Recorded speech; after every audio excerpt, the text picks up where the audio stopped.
So early this morning, I was dragging myself out of bed, and I happened at that point to take some time out, and I was thinking a little bit about getting ready for work, and I ended up turning on the television set, and as I did that, I I, I turned around and I did a double take because I was listening to the narration that was taking place on TV. And I heard a voice that was incredibly familiar, and I stopped. There was a documentary playing, an old-time documentary, and it's from a TV show that aired in the late 1970s, early 1980s. And the program, when it was on the air, oh, golly, we're going back now, probably, to the time I was in college. So I didn't see it a lot at the time because, as you know, most college students spend all of their time studying and getting ready for the important things in their lives. And I was no different than most students. I was much like a monk at the time, trying to get my work done on a daily basis to impress my professors so that I could get a degree, go out and earn a living in this world. But I got familiar with the show later on because somebody started sending me in recent years clips on YouTube from that very program. And I was listening for a few minutes, and I thought, that's got to be him. That's got to be him. And then sure enough, in television, the host of a program or doing a news story does something usually called a stand-up, where the narration stops for a minute and the video that you see, and then all of a sudden you see the actual host or reporter, and this guy was standing in a field, actually at his own farm in Northern Virginia, and I looked at him for a minute, and I thought, I am still being haunted. The miserable old coot was my company president and de facto boss for 7 years, and his name is David. Well, in his network news days, his name was David Schumacher, and now he goes by the name of David Shoemaker. In mid-career, he changed his name. And there he was on my television set, haunting me still as I was getting ready for work this morning. I just quickly went into the bathroom, started cleaning up, showered and shaved, and did all of those things, and did my best to ignore it. But I did send a message to some friends and said, you won't believe what I saw first thing getting out of bed this morning. A lot to talk about today. I have a lengthy list of things that I came across in the last 22 hours since I stepped off the show and started getting ready for today's program. Big story, and we've been carrying it here at the News Radio 1310 KLIX all morning about the woman who, and this is one of those things where somebody is already contrite and in search of redemption, but she is accused of embezzling in excess of $500,000. That is that is over $500,000 for those people who are still doing the math on that, from the College of Southern Idaho. But she brought attention to the matter. She felt so much guilt about all of it that apparently, according to the reports I've seen, she went to her bosses and said, look, I've done this. So she is now accused of taking this money. Remember, even when someone admits to it, this is still an allegation. It's going to go through court, and we have to wait for that process to end. But I've got to tell you, as I was looking over the story, it did strike me that the woman might have been a little confused. Now, apparently it's to cover gambling debts, or at least to go gambling with, and that is an illness. I don't have a gambling illness, but I've known people who did, and it can take quite a toll on an individual. But we don't treat it like we do other illnesses. Yet we do hear that it is one, and so I don't know if there's going to be at least some sort of effort to go easy on this woman when it comes to the court system. Because, number one, she brought attention to it. And they may just say, you've got to pay it back. You're going to have to do some time and probation probably for many, many years following that. And you won't be allowed to work around money anymore. And I think that that's probably a good argument to be made in that particular case. She was even unaware how much was gone. She hadn't been keeping any records. She had assumed it maybe was just a tenth or a fifth of the amount of money that had gone walking away. So somebody at some casino somewhere apparently has done very, very well off the finances of the College of Southern Idaho. And there's going to be some question about the security there, although she did not have access to the locked safe, but she had access to the room that the safe was in during working hours when the safe might be unlocked. I don't know. I mean, how many safeguards do you have to put in place? You can only do so many background checks on a person, and if someone has an illness like that develops, that's something that comes along down the road. So I don't know that internally that anyone has to be pushed to the wall, and we don't have to have demands of why did you do that and Why didn't you pay better attention to everything that happened to be going on? A couple of other things we're dealing with today. If you are driving this morning, at least the sun is up now, and that is a huge advantage because for those of us who were driving into work when it was still dark outside, it was not easy this morning. There's a great deal of fog out there. When I first looked out the window this morning, I thought it must be very warm because of the level of the fog that I was seeing outside. But when I walked outside and I put my feet down on the sidewalk, I realized we were dealing with some black ice again. There were going to be some issues with that this morning. In fact, 29 right now for our temperature at our studios at News Radio 1310 KLIX, looking for a high today of 33. Now, some warmer weather, I guess, is coming in late this weekend, and we'll all be dealing with that. But driving to work this morning, very, very difficult. And I was always told when I was younger, you don't turn on the bright lights in the fog because that only reflects the light back at you. But I had an opportunity, at least for a couple of times, to turn on the bright lights today. And I've got to be honest with you, I actually thought that improved somewhat my visibility. But doing that in a municipality, not a good idea, especially with a lot of oncoming traffic. So what you try to do is you try to squint, and you try to look for the yellow lines on one side of you and the white lines on the other, and you hope you stay in between that. And the other thing that caught my attention before I even got on the air today, I've been watching all of these updates on the situation in France. Now, they know who actually pulled off the shooting. At least they believe they know who pulled off the shooting. One person is, I'm told, in custody. Two others still, as they used to say in the old film noir era, on the lam. So two guys are still on the run, but they know who they are. I don't think they're going to get all that far. But we went into this in a bit more depth yesterday, but a couple of overnight observations. All over the world, and I mean in cities not only in France, but in the United States, people are walking around holding up signs saying, "We are not afraid," and we support the free speech of these people who were publishing this magazine. Couple of notes on this. You can hold up all of the signs that say, "We are not afraid," and you can bring a few thousand people out to a rally to say, "We are not afraid." But keep in mind that the people we're up against, they're not afraid as well. These people are absolutely fearless. It's that notion that they have that they are soldiers of Allah, and that is God, and that because of that, they are righteous in their cause. So to quote, what is it? I don't know how many dozens and dozens of times it appears in the Christian Bible, be not afraid. Well, they're not afraid either. So you can march through the streets and hold up your signs, and I'm sure it makes you feel a little bit better saying, "I went down to the rally," but it's not going to solve this problem. And I mentioned it yesterday. Ultimately, the only way to solve this problem is, and it's not pretty, it's not pleasant, but it's to take out more of them, far more of them, than they take out of us. That's how wars were won in the past. None of this public relations effort to bring toys and open hospitals and go around and give candy to the children. No, they were won by, and I always still love that line in the movie Michael Collins. I'm a Liam Neeson fan. I went to see the movie many, many years ago when it first premiered in the 1990s, where he's trying to explain, playing the role of Michael Collins, the Irish revolutionary, he's trying to explain this to his comrades who are working with him in the Irish Republican Brotherhood, which later became morphed into the Irish Republican Army. But he's trying to explain to them when they're complaining about the messes that he and his men are leaving behind. In other words, dead people and lots of blood. He says, war is sheer bloody mayhem. And until that's understood by the people on our side, the other guys don't have a problem with that. And if we don't, a friend of mine sent me a whole series of links this morning. Dearborn, Michigan, in March of last year, so we're 10 months away from that, adopted Sharia law. Dearborn was settled, or at least primarily it was settled long ago, but over time in the 1950s, a lot of Yemenis from the southern tip of the Arabian Peninsula, they moved to Detroit to work in the automobile industry.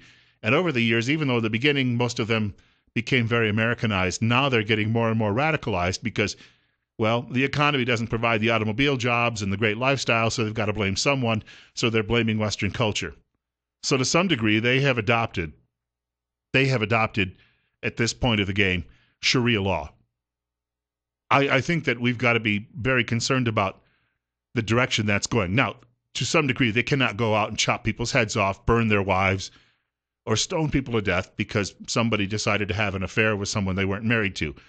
We're still going to see local laws, you would hope, supersede all of that. But he sent me a whole series of links to that very city. For instance, parents who complained that at school there was a notice that went around about an Easter egg hunt. And these people were inflamed by the notion that their children would have to hear about that.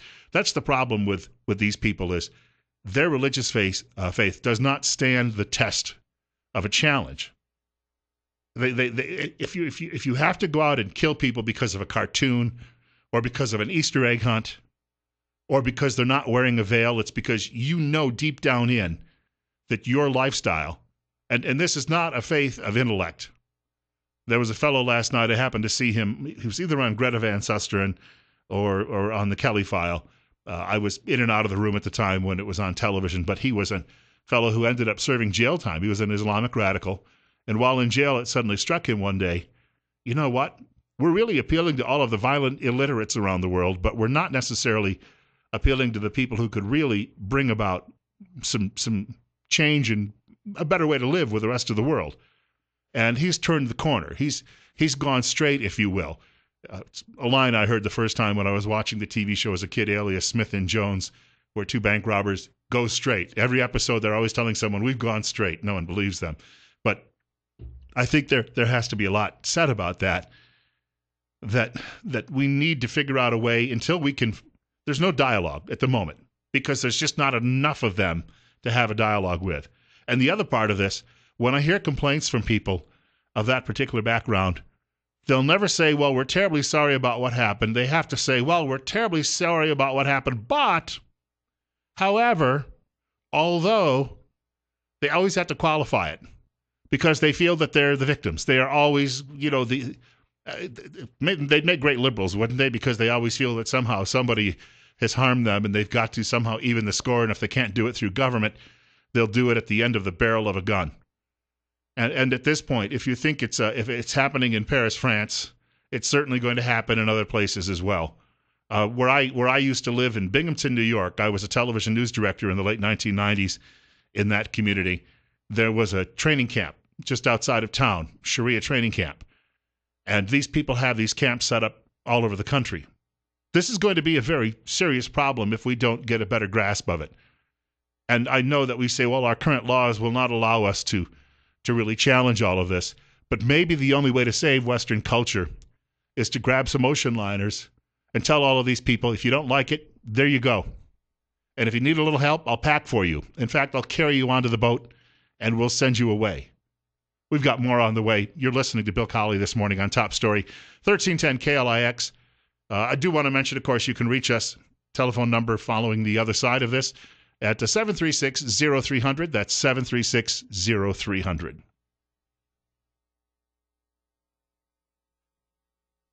I've got to share a quick story. I saw this last night. Somebody emailed it my way. Poor Al Sharpton. Yeah, I don't really have a lot of sympathy for the man, but there is a story that popped up on Breitbart yesterday, and there was an investigation of a man in New York who was accused. He was a doctor. He was accused of rape. Now, as it turns out, he was cleared, and he has gone back to work, but one of his patients was the Reverend Al. And while police were going through the evidence, they discovered the prescription that Reverend Al has for Viagra. And somehow this made it to a reporter at the New York Daily News, who then telephoned the Reverend about it, who seemed completely floored at first and didn't quite know what to say and sputtered, and then finally said, well, I am 60 years old. So he confirmed it. But apparently that's without that, I suppose he wouldn't have much fire in the belly for anything. So it may give him the fortitude to get through every day and stir up the trouble that he generally stirs up. I do want to point out we have a guest coming up in a few minutes from the Twin Falls County Sheriff's Department, and that's just on the way a short while from now.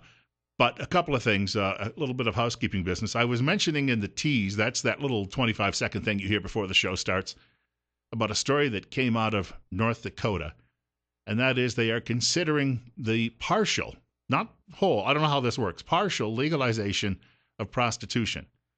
And a lot of us who've been watching the developments over the last 15, 20 years, now that we've got a gambling casino on every corner in the United States, and governments pretty much milk that for revenue, we are now seeing some states legalizing marijuana so they can, milk that for revenue. But then again, these budgets just keep growing and growing and growing. So this may be the last great domino to fall in the culture wars. But once that's done, I don't think there's much else that anyone can actually legalize and tax. You're up next. You're with Bill Colley on Top Story on News Radio 1310 KLIX. What's on your mind? Good morning. I had the misfortune of watching CNN News this morning, and Mr. Cuomo, the reporter interviewer, was speaking with a French official. I just take him to be something that he must have been the French secret police or FBI or whatever and some lady, and they could not reiterate enough times how these murderers had they had nothing to do with radical Islamists, and so they were demonstrating this mindset that they know better and they can tell other people who they are or who they aren't, even though these people self-identify. They have self-identification, and to me, it just boggles my mind how all these intellectuals and officials can stand and tell people, no, you're really not radical Islam. Wasn't there some evidence when there's some video, people were, everyone's got a video camera now on their cell phone. People were standing on their balconies and taking pictures of all of this as it was taking place. And you actually hear these people shouting, God is great, and shouting that this is their vengeance. That's what I'm saying. It's amazing how people can say, I'm an American, I'm a conservative, I'm a liberal, and they go, oh no, you're not. We know better what you are. and to make one more comment, a few years ago, I was watching a TV program, and there was an Israeli official. I can't remember which cabinet or if he was a minister but anyway, he said, yes, we know that the Islamists that they are willing to die for their cause in the name of Allah. And he said, all I can say is we are more than happy to help all of them that we can get to paradise. Yeah, punch their ticket, so to speak. Thank you much for the call. I've got time for one more caller, probably just one more in this segment of the program. And you would be next on News Radio 1310 KLIX on Top Story. Hello? Yeah, go ahead. Yeah. My problem is that during the 60s and 70s, the Italian government came forward and proved beyond a shadow of a doubt that an Operation Gladio had been commenced against them by the CIA, blowing up school buses and public transport. Hold on a minute. What's this got to do with the current topic? Well, come on. A couple of guys in black uniforms saying, you heard about this. Where's your citation? Citation is, well, first of all, Operation Gladio. It's public knowledge. Okay, so you've just come up with a name. Where did you? Operation Gladio. It's a government document that's been declassified. Uh-huh. I don't need to give you any more. Well, it's always nice to call up and, whether true or imagined, share something like that, especially if you feel that it's an opportunity to vent about your country, as so many of you do all of the time, and I do it myself. So I'm not. But the fact of the matter is, coming out of left field with that, it's got nothing to do with the subject at hand, and I don't really know why the United States government had many issues with the Italian government. Perhaps somebody got a bad plate of spaghetti. Is that politically correct? I don't know. I'll hear about it if it isn't. But yeah, I think that perhaps if you want to come out with that, I don't mind hearing about it. But maybe you could provide some more evidence other than just saying this happened. It takes a little bit more than that. A little bit of background on that would be helpful. We have more on the way. Going to talk a little bit about public safety in just a few minutes on News Radio 1310 KLIX. Top Story with Bill Colley. There was a guest in our studio, and if I'm going to be polite here, I'm going to make sure just give me a minute. I'm going to have to turn up his microphone a little bit. Otherwise, you're going to hear him off in the distance, and it'll sound like we're both talking into a tin can. But I got to make sure which microphone it is here. Ken Bensel joining us from the Twin Falls County Sheriff's Department. Welcome. Thanks, Bill. Good to be here. There it is. We got both voices. That's always a good way to start a segment. Absolutely. Hey, you came in with a list of the 10 most wanted today, giving people a little bit of an update? Yes. Yeah. I brought two with me today. These are the people that the sheriff's office would most like to find. The first is Mary Erickson. She's out of the Buell area, and she's got a $10,000 warrant for grand theft. Mary is 33 years old, born in 1981. She's about 5'7", weighs about 136 pounds, with brown hair and green eyes. The second person that we'd like to get your assistance in helping us find would be Matthew Cadena. His last name is spelled Cadena. He's approximately 45 years of age, born in 1969. He's 6'2", 285 pounds, brown hair and green eyes. His warrant is $20,000 for excessive DUI. If you have any information on how we can get a hold of these two people and bring them into our jail so they can go to court, please call us at our dispatch center at 735-1911 or Crime Stoppers, where you can be eligible to receive a cash reward. Now, in a lot of cases, these people are really just almost hiding in plain sight. They can be either in a neighboring county, and sometimes they'll alter their appearance a little bit, maybe shave a beard or something like that. Absolutely. But it's been my experience that usually people, for the most part, they don't go too far away from home in these situations. Right. Yeah, it wouldn't surprise me if they were in Twin Falls County or a neighboring county, but somewhere relatively close by to maintain family ties and whatnot. And sometimes the friends and family don't even know that they have a warrant. Right. Yeah. And occasionally, sometimes the people don't, the accused doesn't know that they have a warrant. Right. Yeah. That'll pop up. They forgot that they had a court date and they're just hanging out there. I was going to ask you about the drive-in this morning because I had it was an experience coming in the dark, at least, driving this morning. A morning like this with a little bit of black ice. I don't think there was as much as the other day, but some of that, you throw in a little fog in there, that can really make things interesting out there. Yeah, my wife was actually headed to work this morning and couldn't see getting over the Hanson Bridge because of the fog. In the last 2 days, we've had the black ice, but not the fog. And we've had quite a few crashes as a result of it. We had a rollover the other day near Eastland, and just a lot of folks that aren't giving themselves enough time to get to work. And with those conditions, even coming into the parking lot this morning, hit the brakes to turn around and just kept sliding straight.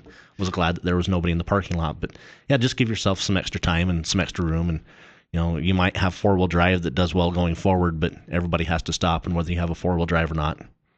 One thing we can say is for a lot of people, when certain conditions hit like this, you say business is good. For instance, when it gets cold, the guy selling wood, business is good. But right. You don't want to, in your line of work, business is good when nothing happens. Absolutely. And so it's sort of the opposite of that. Yeah, one of the hardest things with crashes because of inclement weather is to see not only the property damage, but oftentimes you see bodily damage, and it's never fun to see somebody that goes through a crash. We should point out it may stay a little slippery out there for a while because at the moment still 29 at 8:37, and we're looking for a high only of 33 today, so it may not get much above freezing in some particular spots. Ken Menzel is our guest this morning from the Twin Falls County Sheriff's Department. A lot of people have been asking questions about the Belgian Shepherd. He's back home, and he survived pretty well out there for a few days in the cold weather. Absolutely. Did very well. Met up with some other dogs and just kind of hung up in a sheltered area. I think he was fed. He didn't seem malnourished. Very, very fast dog. He got a clean bill of health from the vet, and he is with a new handler just because Deputy Wiggins is going to take some time to recover. He's doing well in his training. Seems to be doing very well. Not going to give him much of a time to have any downtime. Just get back to work and business as usual for Drago. People should realize that the Belgian Shepherd has a lot of the same traits as a German Shepherd, but it's not completely the same. And there are 4 types of Belgian Shepherds. We were talking off air. I'm a former owner of one. And even of the 4 types, there's differences in their makeup. And so there are. Really, it's one of that 4 that you're looking at when you like to bring them into service. Right. And this current dog, the newest dog that we have, Drago, we actually went to Florida to pick him up from a well-known kennel. And when our deputy went to Florida to pick out his new dog, Drago was the one that presented himself to Deputy Wiggins as being one that he could work with very well. Had some very good traits as to what we're looking for in a police canine. And through the ordeal that he went through with the crash and whatnot, still just an amazing dog. We're very fortunate to have had the chance to pick him out, and I think he'll do very well, even despite the crash. We're probably most likely going to be able to work through those issues. I was going to say, of all the modern innovations in policing, especially the technology that have made it easier, the dog still remains probably one of the best tools you've ever had, and there's Absolutely. Nothing modern about it. Right. A dog can't lie.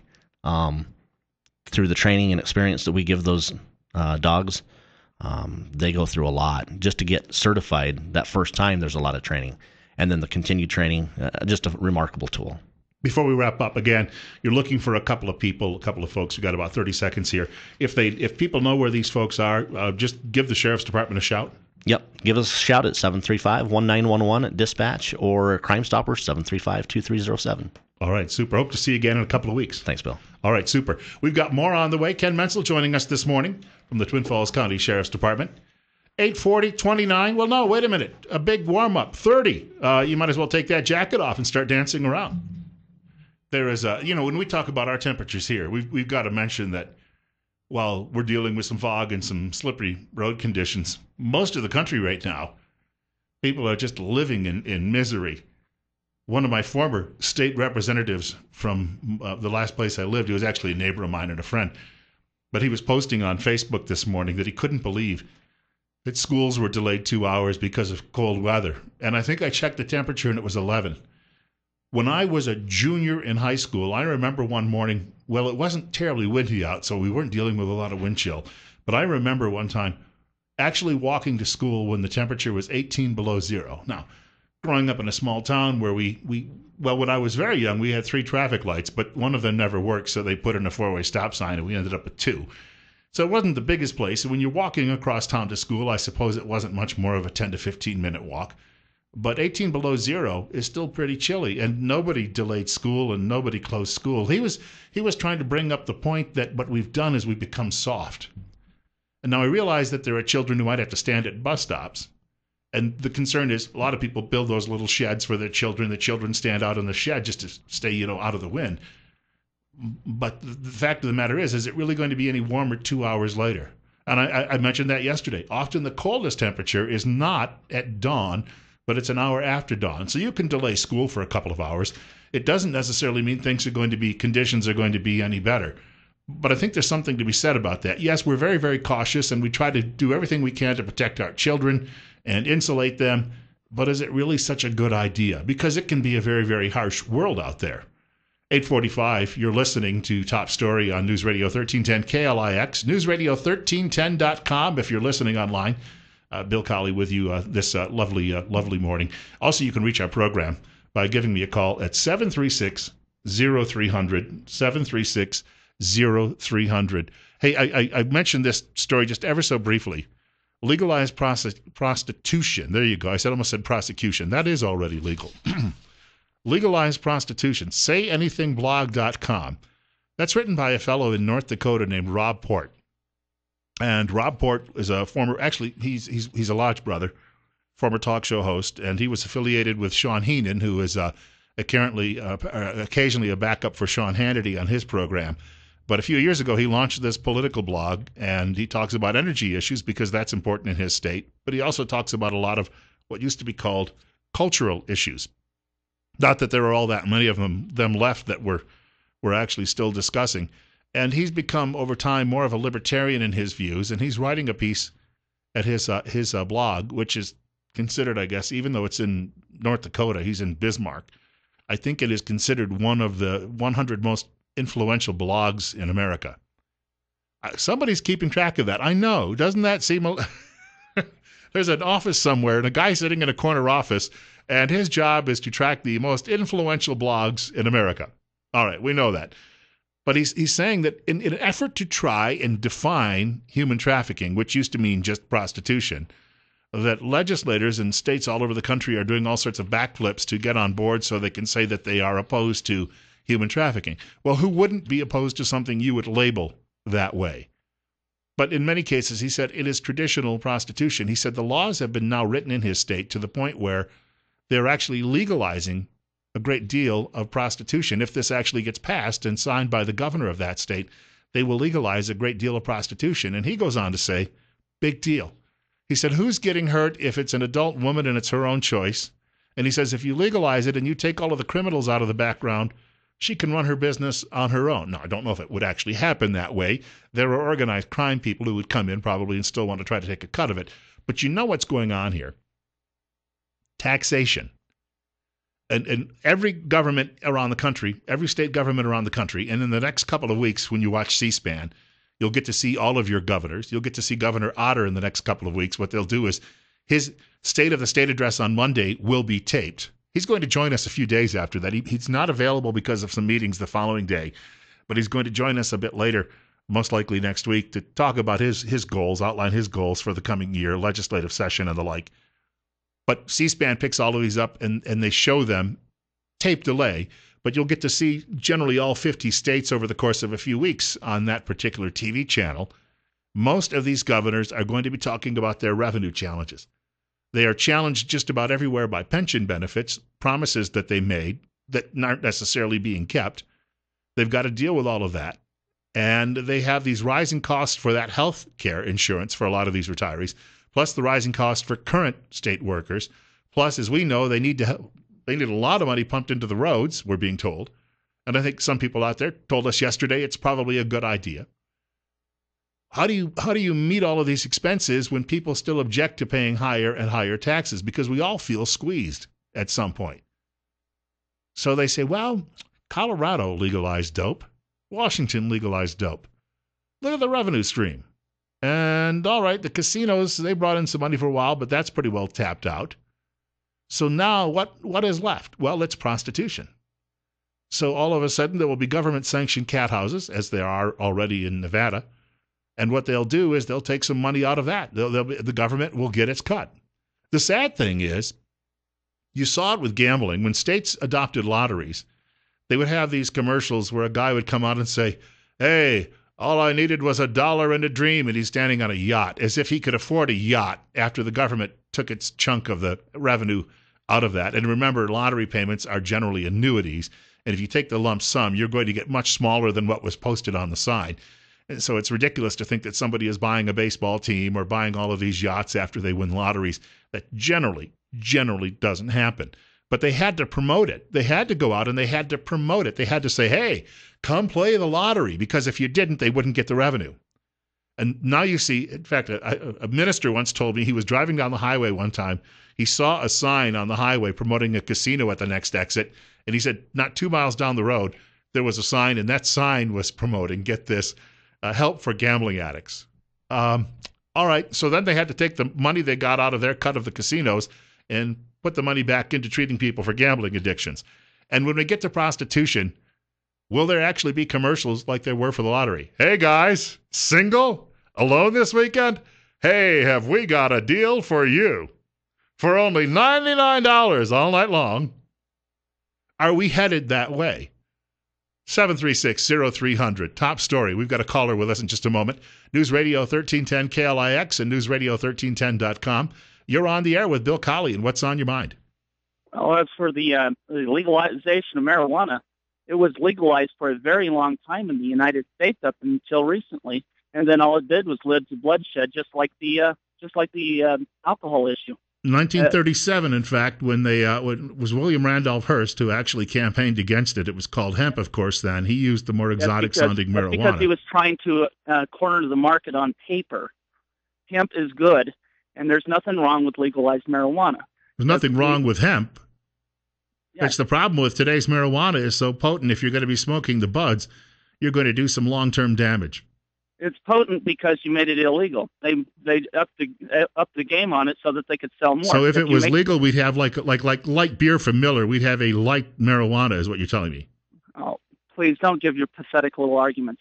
It's about the fact that it's to make money. It's to give a bunch of goons with black uniforms a job.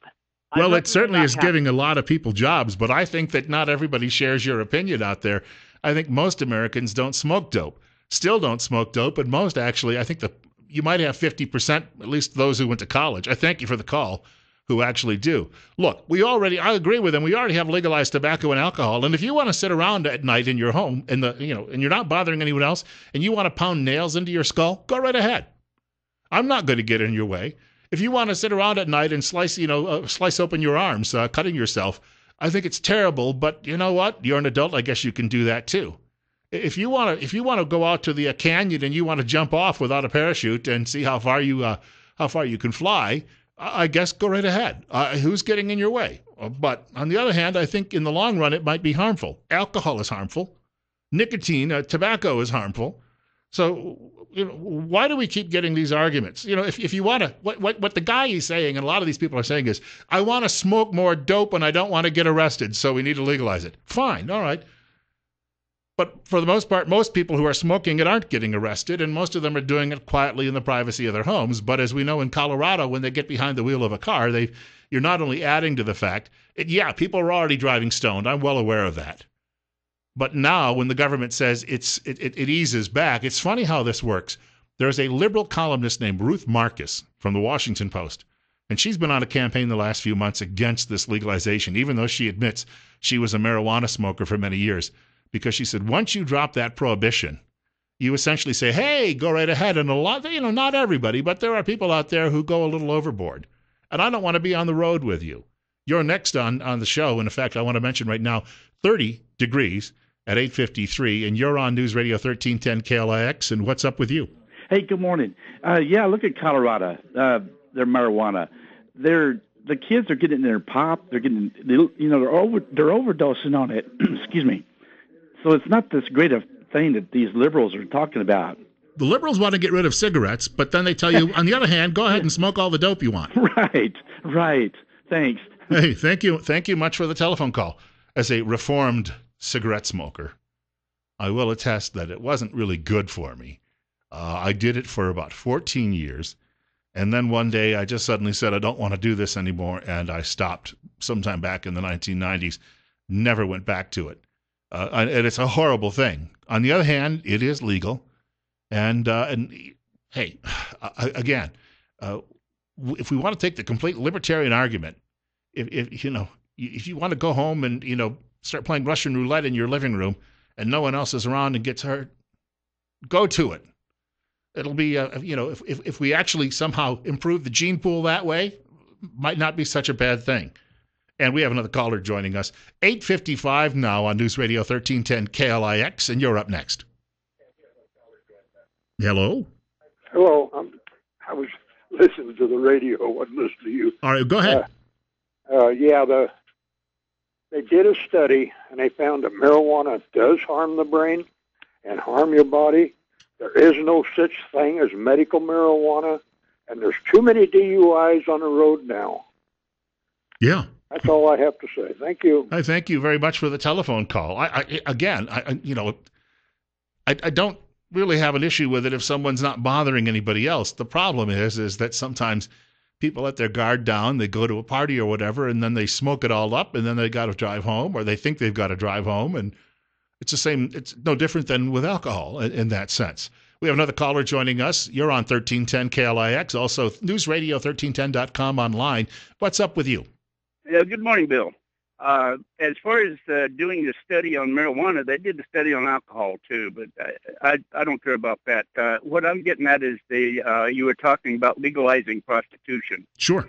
That's where the downfall of this whole country, all this downfall of the country comes to, the legalization. You see, they can't make prostitution lawful. They can make it legal if the people refuse to live by law and go to their legalism, looking to men rather than to God for what they do.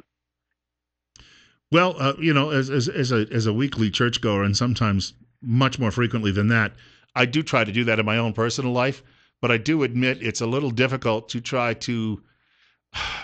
We're governed right now in the United States by a constitution, and in our individual states by constitutions, and not necessarily by the Bible. And I thank you for the call.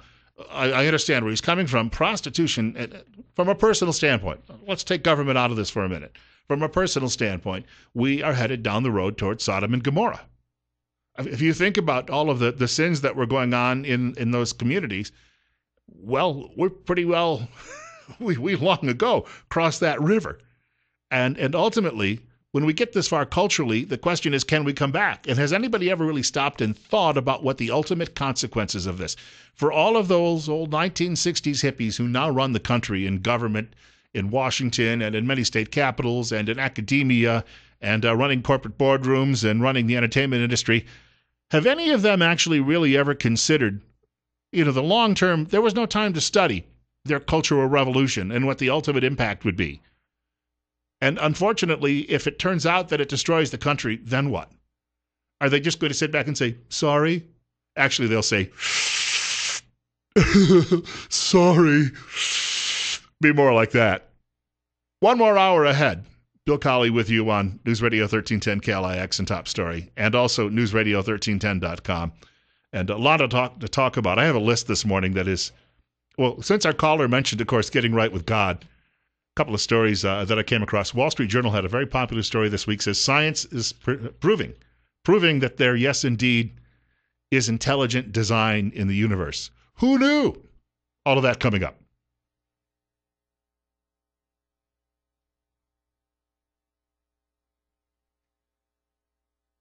Yeah, that and $2 will get you a cup of coffee. You know, that's inflation for you. That statement used to actually be, that and 75 cents will get you a cup of coffee.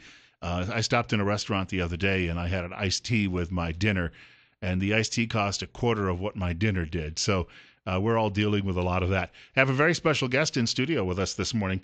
Kelton, I've got to see which one of these microphones you're on. You want to say hello? Hello. Okay, it's not that one. It's not that one. Let's try this one. How about this one? I think you're there. Hello. No, let's try this one.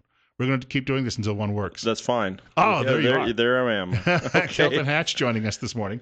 And it's Idaho Fish and Game. So Idaho. So IDFG. IDFG. All right, because it's probably easier just to say the name than go by the acronym. Yeah. Typically on that. I mean, yeah. You use acronym a lot when you're writing checks to us because it's easier to write IDFG than Idaho Department of Fish and Game, but saves you writer's cramp. Yeah, it saves you writer's cramp on that. So how are you doing? Pretty good. In fact, when I was first moving here, one of my old bosses, he's now in St. Louis, Missouri. He was a huge fan of the movie A River Runs Through It, and the first thing he started talking to me about was fishing here. Yeah. And this might be, if you look all over the country, there's only probably one of the top 5 fishing states. I would put it as top 1. I mean, Montana's going to argue with us, but we've got 680 miles of wild river. We got salmon that run in here from the ocean to the state and steelhead. We've got sturgeon in our rivers. And we've got blue ribbon trout streams right here in this area, and you can catch bass, a walleye, bluegill, perch. I mean, yeah, we've got everything. The river, though, is the real attraction, isn't it? It is. Not necessarily the Snake River. It's not as productive as a lot of our other streams, but you got Silver Creek, Big Wood, Salmon Falls Creek Reservoir, and all the tributaries that go to that, the Jarbidge, some of the Malad River, and these different streams that are around here. They're smaller, and they're not as large as the Snake. The Snake does offer a lot of opportunity for bass and for sturgeon, and so there is some opportunity there. But for what Idaho's really known for, you have to get back into the prettier part of the states. You get away from the populations. And it's not just fish because it's such a game-rich state too, as well. I don't know where I even read it the last few days, but there was a history one time in many of the government lands, and what the federal government owns about 2/3 of the state. Yeah, it's 63%, 65% right in there. It's really, really a large number. But they were there was an effort to actually an agreement made so to allow hunters to hunt some of the big game, to actually trap it and move it off those lands in some cases, and off parklands and the like. Mm-hmm. And that really saved that whole industry, because it is an industry, at least from a tourist perspective. Well, it's huge. I mean, the revenue drawn into the state of Idaho is like $2.3 billion from hunting and fishing. I mean, that's what people bring into the state. And for us, non-residents make up 50% of the state's budget. We only sell 10% of our tags to them, but because of those 10% of the tags and the higher prices that they pay. But the cool thing about it, I mean, this is really a destination spot for upland game bird hunters, trophy mule deer hunters, and trophy elk hunters. And we've got incredible pronghorn. I mean, if you like to hunt and fish, you move to the right spot. Yeah. And so there's a lot of stuff going on, and it's really interesting. We've got there's just a lot of people that are really involved in it, and because you've got so prolific around here with the opportunities to hunt and fish. We have a high percentage of folks that still hunt and fish. Kelton Hatch is our guest from Idaho Fish and Game, and right now we're playing a little ping pong with the temperature. It's gone from 29 to 30 to 29 to 30. We're back at 30. That's our high for the day. looking for a high of 33. It's 11 minutes after 9 o'clock. You have a list of things that you were looking at today, and big game seasons setting meetings, and obviously people. First of all, for the novice hunter or the non-hunter, you got to explain a little bit about the different seasons for people. You bet. And we just barely wrapped up big game season. Deer, elk, and antelope seasons are just really getting over. And what we're doing right now is we've got a new big game manager in at the office. His name is Daryl Mites. If you guys haven't met him, stop by and meet him. And we've got some other new staff that's also there. But right now we're getting ready to change things up for next hunting season, or see if there's any problems with this year. So number one, we need your guys' hunter report cards sent in. So if a hunter buys a permit, they have to go online and fill out whether they harvested an animal. We don't have a mandatory check for all our animals, so they do it online. And then if you've got any proposed changes, please send them to Daryl Mites, MEINTS, at idfg.idaho.gov. And we've got about 150 comments right now from different sportsmen. We're going to have scoping meetings or meetings to talk to sportsmen about the proposed changes on February 24th, 25th, and 26th, and that's in Haley, Twin Falls, and Burley. And so, would love to hear from you. Give us a call. You can call us here at the radio, or you can call us at the office at 324-4359 and give us your ideas on what you'd like to see change for next hunting season. And if you'd like to actually talk to Kelton this morning, you can give us a shout at 736-0300. You're listening to News Radio 1310 KLIX, Top Story with Bill Colley. You can also hear us online at newsradio1310.com. And you really need to know just the size of the take during the course of a year. Well, we do. We have about 150,000 mule deer hunters in the state. And just in the South Hills alone, just these hills just down south of us, we have about 900 hunters down there, and we have an estimated population. Right now we're out flying. I've got another note on there that we're out flying and counting game animals on winter range. We're also starting trapping this week, where we're net gunning elk and putting radio collars on them, as well as mule deer. So you may see us out and about. We have a pretty good idea of the number of animals we have on the ground. Now we just need to know what the hunter's success was, how many days they put in, and it helps us kind of calibrate and figure out how many permits we should issue for each of those areas to keep the herds viable. When you actually you're able to track some of the elk, they will travel vast distances. It's crazy. We've got mule deer that basically go from Fairfield, that have their fawns in the Fairfield area, but then will migrate clear back to Arco, which is no warmer than Fairfield, but they migrate back to Arco for the winter months. And we have elk that are coming from Stanley Basin, clear up over Galena Summit, and end up over by Mountain Home, down on I-84, which is nearly 150 miles, and so that's why we try to comment on different building programs when people are putting in subdivisions, or when, there's new highways or interstates going in, because they do impact our wildlife and their migrations. In a lot of cases, that's because those migrations have been going on thousands of years. And you notice that, for instance, when you come out of Utah and you come up 84, there are a lot of signs explaining that, because before that highway was there, they were crossing.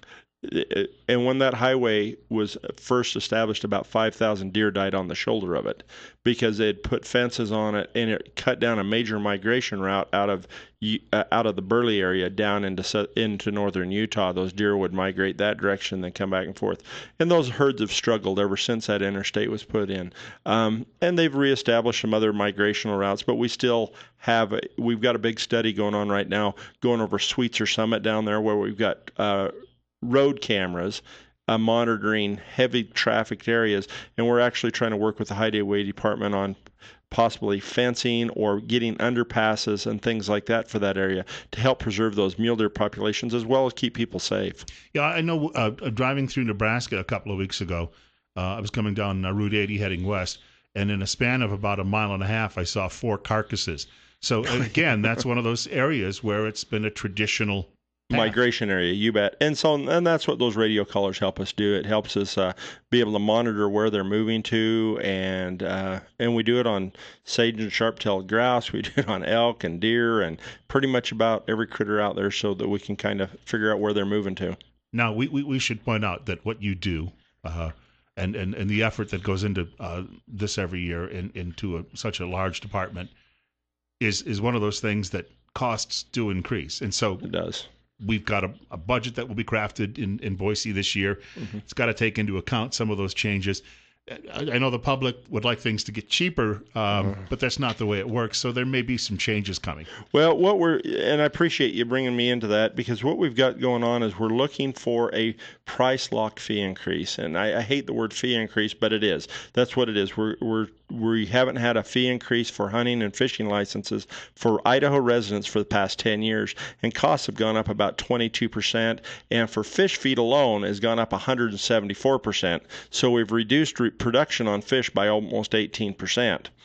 And what we'd like to do is people that are traditional buyers, about 60% of our sportsmen, out of the people that buy it, about 40% of them buy licenses every year. And 60% of them buy it this year, then they skip a year or 2 years, and then they buy a license. With the fee lock, what we're looking at doing is people that buy a license every year can buy it for this year's price and buy it for that same price the next year and the next year. Then we'll reevaluate in 3 years. But what we're hoping to do is if we could just get 10% more people to buy a license every year, it'd increase our budget by over $1 million, which would help us to be able to cover some of those costs and expenses of things. Thank goodness gas prices have dropped, because that's going to help us, because our job is driving a lot, patrolling and stuff. But no, that's going on. If you have any questions on that, you can go to our Fish and Game website at fishandgame.idaho.gov, and we've got a whole page of question and answers on what it's going to, how it's going to go into effect, and what we're looking. The legislature has to look at it. So if you're in favor of it, please get a hold of your state legislator. You bring up the driving. We have to, in a couple of minutes, we have a break coming up. But when I was a kid growing up, we had a fellow who lived down the street, and that was his job. Where I lived, people were always jacking deer out of season. Yeah. So he was a busy Mr. Webb, and of course, a very nice man. But he had this huge territory he had to drive.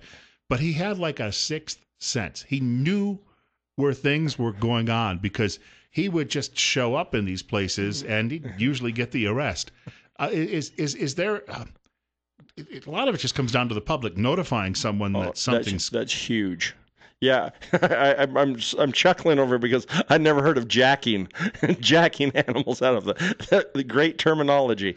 Or poaching, but jacking, that's a good one. Depends on what part of the country you live in. It depends on what part of the country you're from, and so no, I get a kick out of that. But no, we have officers that spend a lot of time, but 90% of our cases are solved by the public calling us, and they can either call us at the office or call us on the CAP hotline, which I don't have memorized. It's a 1-800 number, but it's on the back of it's on your hunting license. So if you got your hunting license, it's got the CAP number on there, and you can call and get a reward for turning somebody in. But no, that's a huge issue that we have every year, especially right now. I mean, right now we've got all these deer. We've got snow in the mountains. We had snow in the mountains, but it still pushed them down lower onto their winter ranges. And this is when we start losing big bucks. People go up there, they see these deer with huge antlers. They shoot them, and they take their antlers. And so, give us a call if you see something like that going on. All right, we've got more coming up in just a couple of minutes with Kelton Hatch from Idaho Fish and Game. Don't go away. As Bill O'Reilly would say, we know where you live.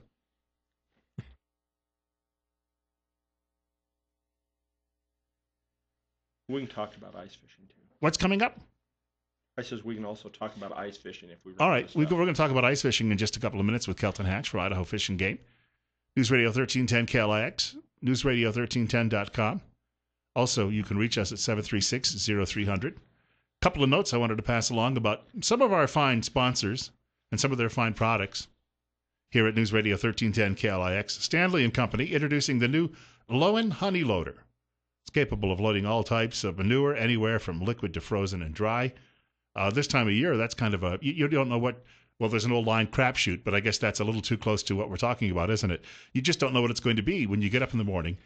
Low HP requirements, fast loading up to 7 miles per hour, fast unloading rear hydraulic gate, one pass down the lane, and the manure is picked up. Vacuum as you scrape with no water added with a Lowen Honey Vac.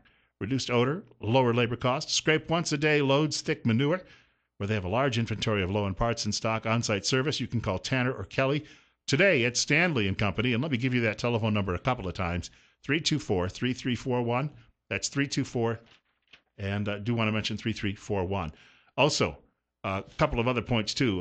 Got a new business in the area that's operating, and it's called a Canyon Pond.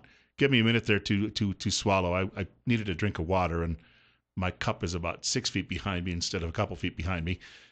Canyon Pond, new business operating here in Twin Falls. Canyon Pond is open on Shoshone Street. That's just across the street from Will's Toyota. Nice, clean, friendly environment, locally owned. That's always a key, isn't it? You want to keep the money here instead of sending it off to somewhere like Bentonville, Arkansas. The Walton family, they may be nice people. They don't necessarily need more of your money. Brand new and used items. Lots of miscellaneous items, including fishing poles, tools, woodworking equipment, recreational equipment, and much more. They're on Facebook, too. Look for Canyon Pond. The telephone number, 933-2600. That's 933-2600. Kelton, we have a telephone caller, I believe, who'd like to join us. Great. And I want to mention Kelton's going to be here until 10 o'clock this morning. He'll take some of your telephone calls as well, if you're so inclined. It's 9:26 now, and you're listening to News Radio 1310, KLIX, newsradio1310.com. And you're up next on Top Story. Good morning. Hey, good morning. I got a question about the bald eagles over at Wendell or Buell, wherever that's at. Over Buell. How long have they been migrating there, and how long do they stay? You know, they've been migrating there as long as I can remember, or anybody else. I'm guessing for hundreds, if not thousands of years. Okay. It's really cool. Have you been down there and looked at them? I have. I've got some pictures. They're awesome. It's pretty phenomenal. Sometimes I've gone down there and counted as many as 500. Oh, wow. I've seen about 100. Yeah, and so get down behind, I think it's the Crow's Nest, that little bar down there just above the canyon rim, and they'll fill those trees on cold days. Wow. And so it's really cool to go down there and to view those. If you haven't been out and around, it's just right up there on the canyon rim. And yeah, I talked to one of the teachers about 5-6 years ago, and this is the first time I've been out there to see them. Yeah, it's really a spectacular sight. That's one thing about this area. A lot of people don't know. If you don't get out and about, or you don't talk about things like that, people miss out on little things like that. Right now, the Snake River is, if you go down to the Hagerman WMA just down below, you can see multiple species of raptors down there right now, hawks and eagles. Lots of bald eagles hanging out down around there. Also, you can go up and do the view those eagles up there on the canyon rim where you're at. Plus, there's thousands of ducks and waterfowl that are down there on the WMA too. So next time you run down and look at those eagles, just run off the hill over there to the Hagerman Wildlife Management Area, and you can walk those back ponds and look at all those ducks out there too. It's a pretty cool day. And it's a big success story too in wildlife management that you have all of those. Oh, it is. It's phenomenal. I mean, from the event of DDT to where we hardly had any. I remember it was kind of funny when I was a kid. I grew up on a cattle ranch right on the border of Idaho, Wyoming. And, the nearest town was 35 miles away. And I can still remember the first time I saw a golden or a bald eagle. And it was like we pulled over and it's just like, holy criminy, that's an eagle, Mm-hmm. And now you see them everywhere. It's just it's amazing. I never saw hawks even when I grew up out there because of the different chemicals that they were using at one time that made the egg shell soft, and they didn't survive. So we have time for a question from our next caller, but we'll have to do the answer following the other side of 9:30. News Radio 1310 KLIX, and you're up next. Nope, I think they've decided to wait until the next half hour. Okay, great. Got about a minute left before we wrap up. Some of the things you still want to talk about in the next half hour. Some of the things I want to talk about is, I want to talk to folks about what they saw this year hunting and fishing, just to get ready for these meetings if you want to call in on that. Then also, we've got a bunch of volunteer programs going on for habitat improvement programs. I was going to go over the season wrap-ups, talk about things that are coming to the end, how the seasons have gone, and then I was also going to touch on ice fishing and local fishing opportunities. You know the most unusual thing I ever saw out in the woods during hunting season? It scares me to ask. A rusty old 49 Buick. Okay. We've got more on the way. Idaho Fish and Game, Kelton Hatch joining us in studio. News Radio 1310 KLIX, Top Story with Bill Colley. Also, you can listen online, newsradio1310.com.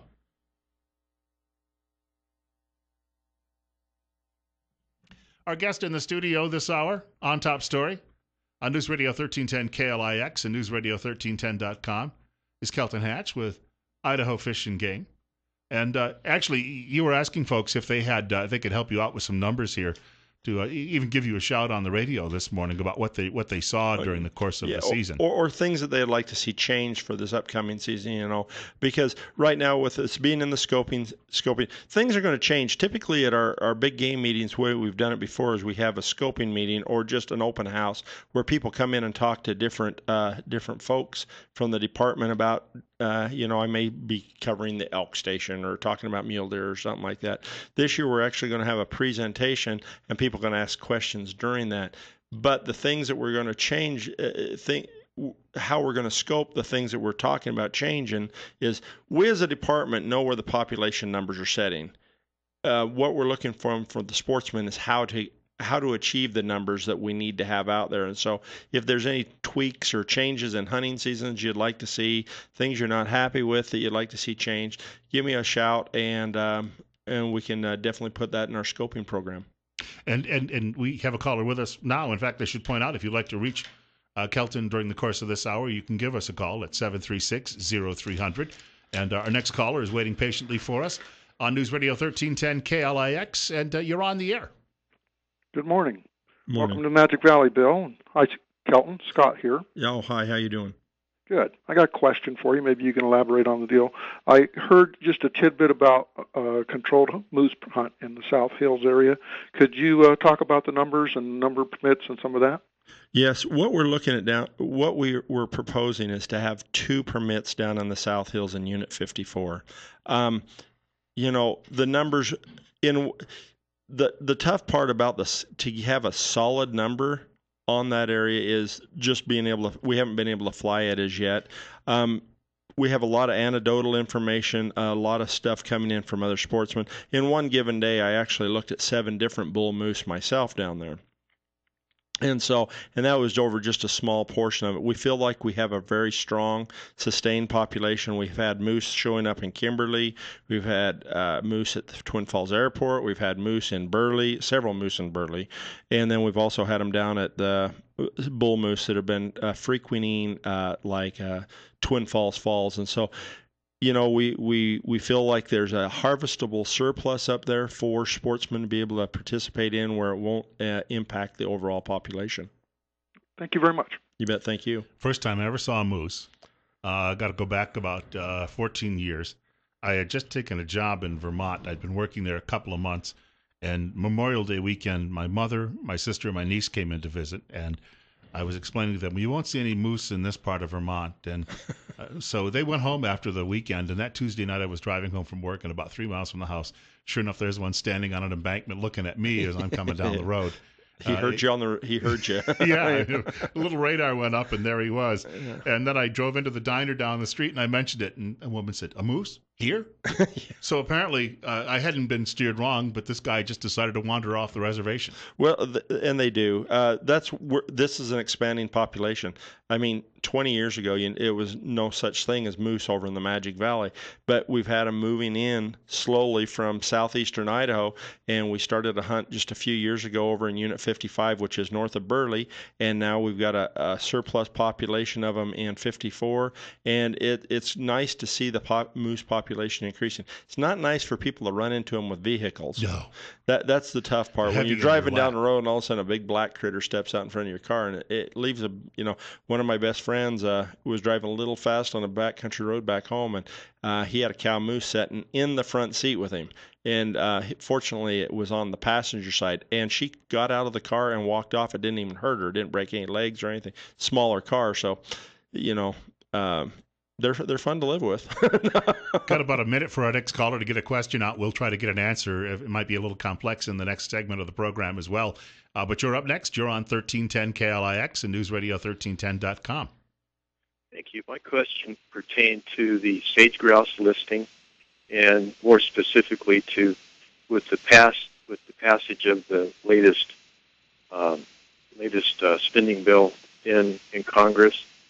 I seem to remember seeing that it would exempt the listing of the sage grouse in the several western states where they potentially will be put on the endangered species list. Do you know anything about that?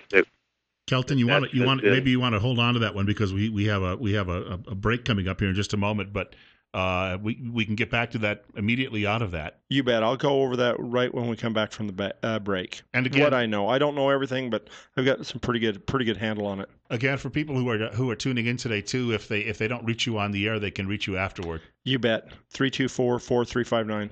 All right, we've got more coming up. Idaho Fish and Game. Kelton Hatch joining us in studio. About 20 minutes to go before we wrap up Top Story today with Bill Colley on News Radio 1310 KLIX, newsradio1310.com.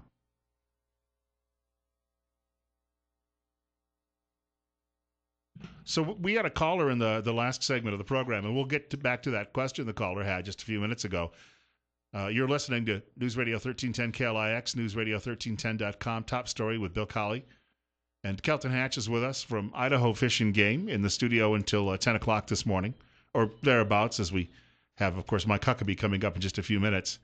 I do want to mention Clearwater Equipment has been the largest power equipment dealer in the Wood River Valley for over 10 years and now has a location in Twin Falls. Clearwater Power Equipment offers sales, service, and parts. Also, Husqvarna, full line of outdoor power products. Husqvarna servicing dealers have both the experience and the knowledge to know outdoor power equipment inside and out.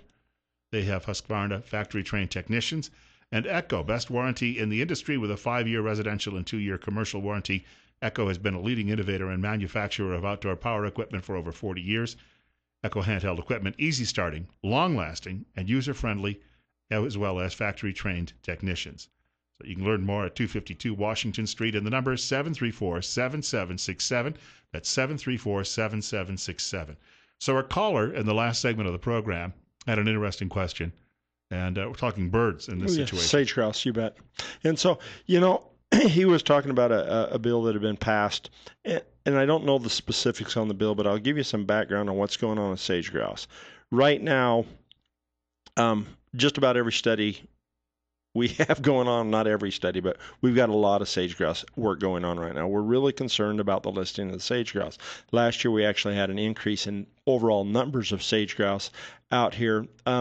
One of the big things that we hear is the major concern with sage grouse being listed is it would have such an economic impact, devastating economic impact on Idaho agriculture economy, and also on recreation, because a lot of those places, if something like that had happened, if they go on the endangered species list, it's going to close a lot of recreation opportunities, as well as the possibility of grazing and any type of other activities going on out there. So I know that the government is there. There's a lot of concern for that right now.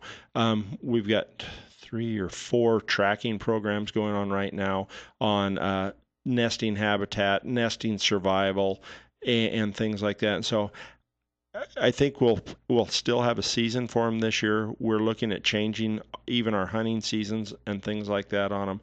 And but I do think something will happen within the next year and a half. We'll know for sure what's going to happen. So I don't think that they'll be listed this year, and I think this gentleman is correct that they did have a thing in there that they didn't want to see them listed at this time, and so for some of these western states. For people who would like to know a little bit more and really get some background on a lot of rules, regulations, upcoming events, various seasons, obviously you could just send them to the website, right?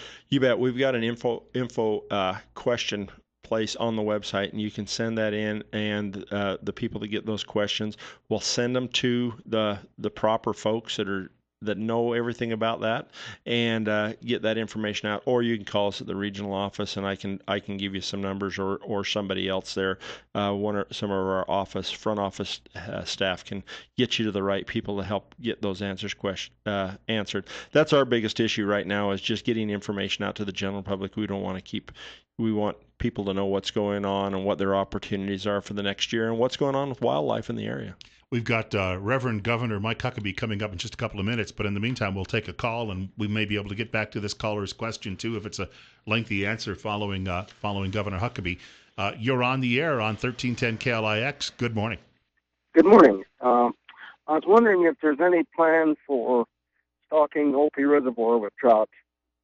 There is, and we'll stock some this spring, and we've stocked a few this winter, and then we'll stock some over the summer. You bet. We're actually they've kind of changed things where we're stocking a little larger fish right now in some of these area reservoirs.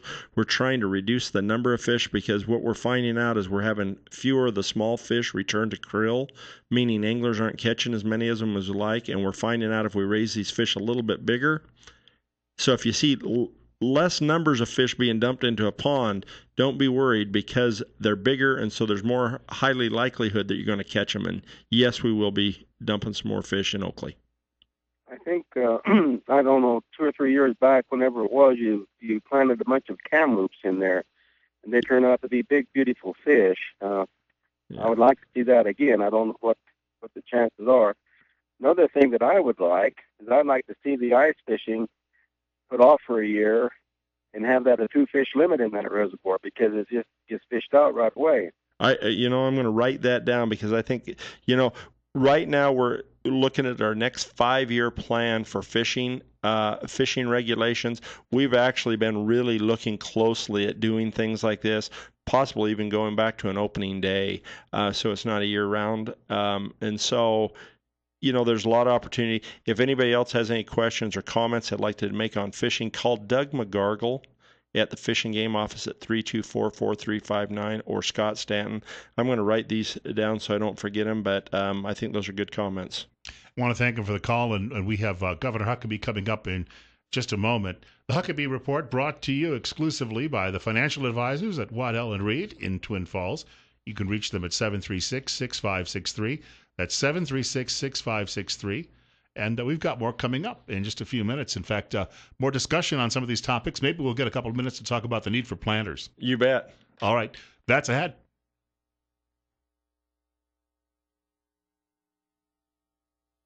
Thank you very much, Governor Huckabee. And, of course, we'll be joined by him again.